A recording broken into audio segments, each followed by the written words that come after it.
this episode of Drinking on the Edge. Your host David Fuhr here, and my sometime co-host Carlo DeVito. Hello. And my doggy Snowden is with us. We're not in studio today at Radio Free Rhinecliff. It's umbrella of podcasts, of which we are one here at Drinking on the Edge, back at the Epicurean in Rhinecliff. We're at the 10 Mile Distillery, and its master distiller, Shane Fraser, is set to welcome us. Welcome, guys. My history of the distilling industry is I started when I was 16 years old. So Royal Lochnagar was a part of Diageo, and I was basically a tour guide first. So I took people around on tours of the distillery. So I did that for 6 months, and I was going to go to college, and I was offered a job in the actual distillery. So I just jumped at the chance. Didn't want to do any more learning. I just thought maybe as well earn money and learn at the same time. So yeah, and I've been around several different distilleries in Scotland. So I spent 14 years at Lochnagar. I then went to Oban for 2.5 years, doing the kind of same job, making whiskey. And then I managed to get the distillery manager job at Glenfarclas in 2007. So that was an opportunity I couldn't turn down. So we moved from Oban to Speyside, and we were there for 6.5 years, and then I thought, right, this is getting really busy, so we'll go to a new distillery similar to 10 Mile, but Wolfburn at the very north of Scotland. So I was there from the start up, basically developed their. When you say far north, is that in the Orkneys? What's that? Orkneys? Nearly, right on the north coast of Scotland. So okay. You can see the Orkneys from the distillery. Yes. So you've got the town of Thurso, and then you got basically the port, and then you got the Orkneys. So it's 7 miles away from the Orkneys. So this began your sojourn to more far-flung places for whiskey production. Yes, absolutely. How long were you at Wolfburn? I was at Wolfburn from 2012 to 2019 when I came to 10 Mile. Oh, so a little bit longer than you were at Glenfarclas. Yeah. Fantastic. Yeah. And so what drew you to this part of the Atlantic? And I had been looking worldwide for just a new challenge. And this job came up. There was a few others, but I didn't really want to go to the Far East, which was a bit far away from the homeland. But this is only a couple of flights and you can get back home. And they speak the same language, which helps. But the main reason I came here, the owner John Dyson and Joe Levanger, general manager, we all had the same vision of how we want to make the whiskey, including myself. So it was like a marriage made in heaven. So you strike me then as motivated more strongly by your creative impulse than you are for a brand or money with a big corporation. No, that's not me. I like to do it the way I want to do it and make good spirit, the old-fashioned way, not rushing hundreds of millions of litres through a still. We're doing it properly, old school here. It's like we're going probably back 40, 50 years of how the whiskey used to be made in Scotland, but we're doing it in America. So we're just taking our time. And it's the actual first distillery I've never had a production target. So we have no pressure on producing X amount of barrels each year or bottles. It's just make good spirit, low volume, high quality. So you came here to 10 Mile to basically help to raise it from the ground up. Yeah, most of the equipment was all ordered by the time I arrived in February 2019. And myself and Cole, who you just met, and an engineer from Forsyth, we bolted all them stills together. But everything that copper you can see we put together up in there in the still house, and I then engaged with some contractors to do all the stainless pipe work and the steam pipe work and the electrical work, etc. So I was basically project manager at this point to get the place up and running before the end of 2019. And then January 2020, and we just started working, making whiskey. We actually use all New York State grains. So it's grown sometimes in Tivoli or further north, up near Albany and near the Finger Lakes as well.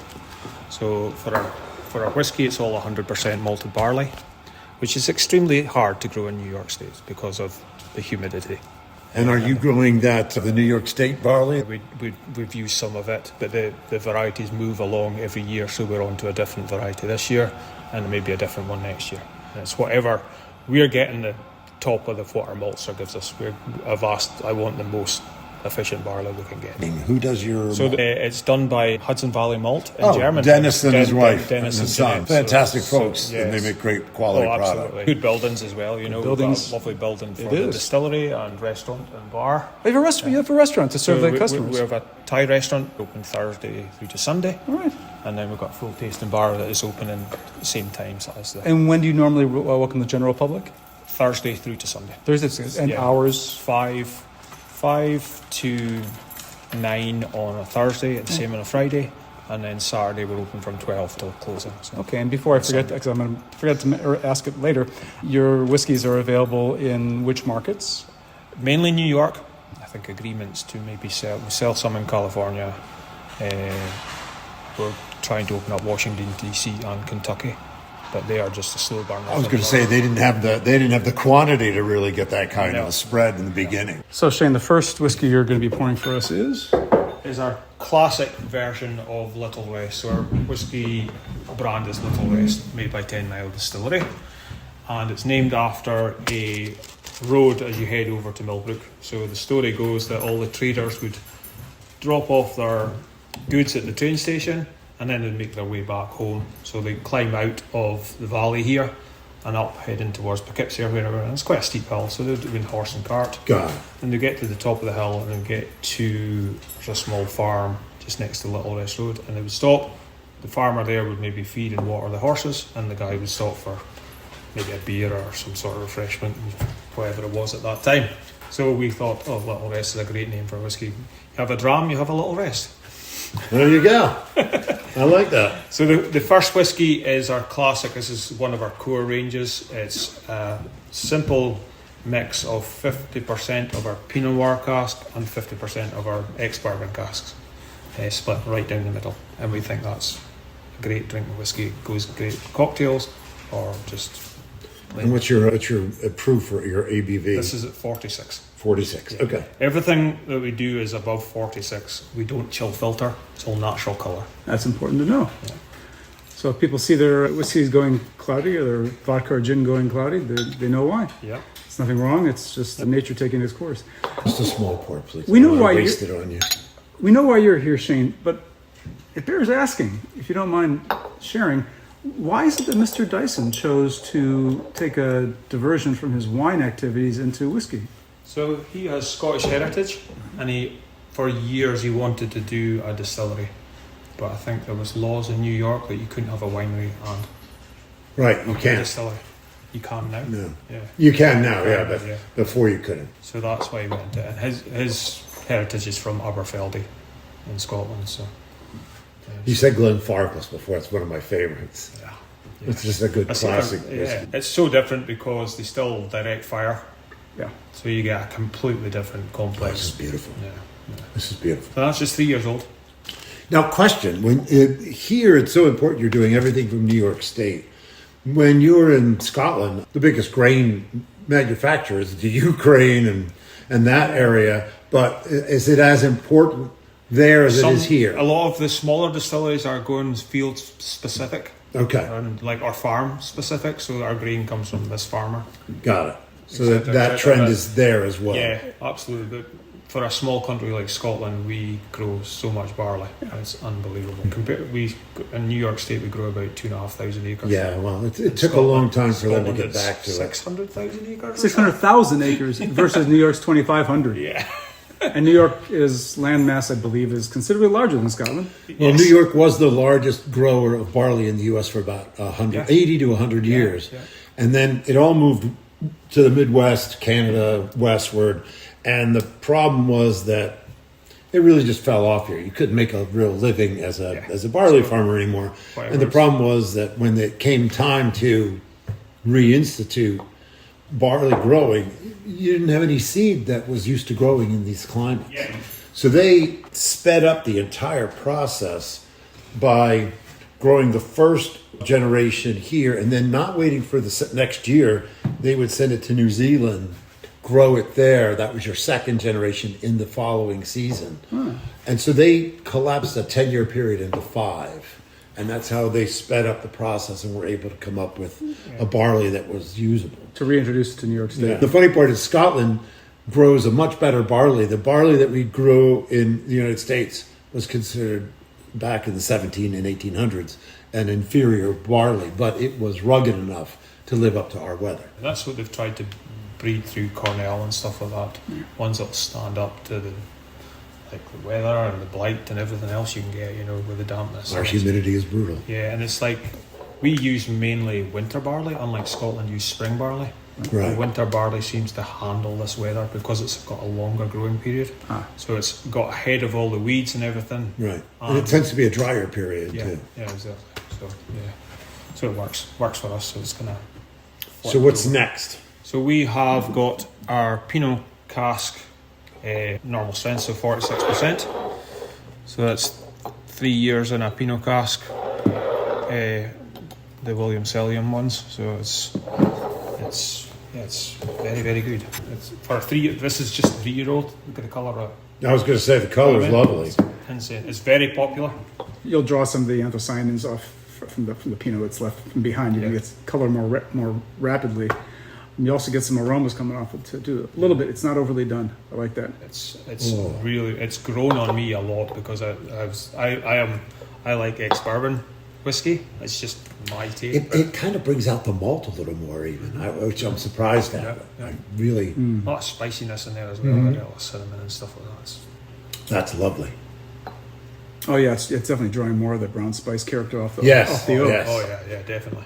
But again, the vinous note to it is not overly done. It's there, but it's not overstated. No, it's really nice. really good. Really Yeah, nice people absolutely love it. Yeah, we think we did about 1,500 bottles of that last year, and it's. Are you doing a rested gin or a barreled gin? Nope, just straight up gin. We haven't played anything out. You haven't played with that. No. Enough to do trying with all these. I was going to say you have enough to do, but I just wasn't sure. You seemed in a playful mood, so I wasn't. So this is the other half of the first whiskey. So this is the bourbon cask. So these are ex-Jack Daniels. So Shane is now pouring the third whiskey for us. Get a nice clean nose here, and it's interesting because I think you get a lot more of that kind of dried orange, and more of a cognac kind of note to it. This spring we did one with 80% bourbon and 20% straight sherry. So wow. So we're calling it export cask at the moment. It's going to be our core range. I don't know if that name will stay the same, but beautiful colour, and that's just look at that colour, 20%. This is the 100% sherry here, which I'm going to taste. But yeah, and that's only 3 years old, and this is over 4 years old. This stuff now, so it's one of my favourites. It reminds me of a Speyside, maybe an Aberlour, maybe. Oh, well done. The Oloroso character is absolutely there, but it's not. It doesn't take over. It's there. You got that little bit of cocoa chocolate at the end. Yeah, you get that cocoa chocolate at the end. There's still that spice too at the end. It's nice. Yeah. Doesn't get candy-ish. It's really wishy-washy, right. Yeah. But it's some real structure to it. It's again a very.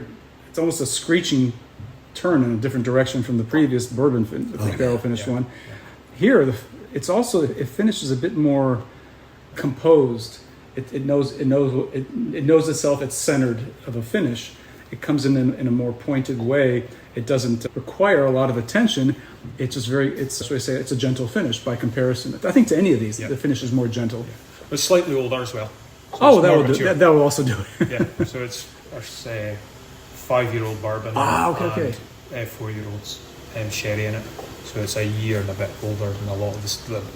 2 years older than that bourbon you tasted. So that would count. 2 years makes a big difference.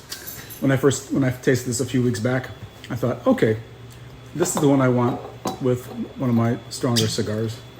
Oh, it's a beautiful cigar whiskey. That's a beautiful cigar whiskey. And then we're going to go full circle and get some cask strength Oloroso. There's not much of this left, as you can see. Thank you for sharing it. This is at 60.7%. All the rest you've tasted have been 46. Yeah. So in this last bottle that's no longer available for sale, it has been aged. All of it's been aged in Oloroso sherry casks. Yes. Okay.